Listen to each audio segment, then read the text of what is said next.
I'm looking through the local news stories, and there's 3 different stories of pedestrian people that were hit by cars. And Carlos and I were talking during the break, and I've seen more of that lately.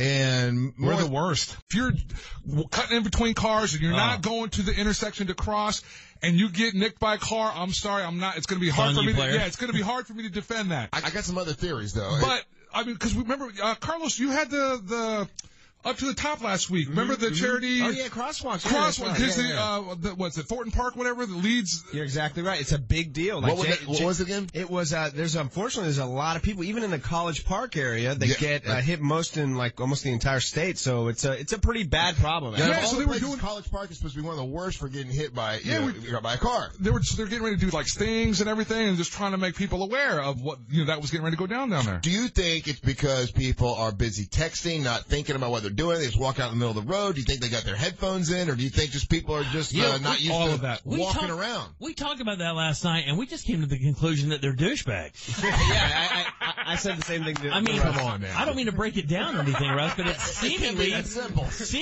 there is a rash of douchebaggery happening when people just can't seem to move that 30 feet to the crosswalk and move across. Probably I do that. I'm the most impatient human alive. Oh, I know that. I hate waiting for anything. And game over. I will walk my ass to the crosswalk and move that way. Trust me, game over. I think it's a lot of what you just said, Russ. But you can't discount the element of what Jimmy's saying. I have another theory. And here's my other theory. Right. Okay, so these communities like College Park and like over where I'm at Crane's Roost and like in Winter Park. I thought you were in Sanford. What the hell happened? Remind me to tell you what happened. But a lot of these communities are now building so it's easier for people to walk to places. Right. It wasn't really like that about 10 years ago, but now they're making these communities where it's easier to walk. And I don't think we know how to friggin' walk places. We're not used to it. We're used to get in the car, driving, you park. Oh, come on. No, I mean. I tell you, the big cities, you walk everywhere. More people. I know big cities who do. Right. But here in Central Florida, we really haven't had that.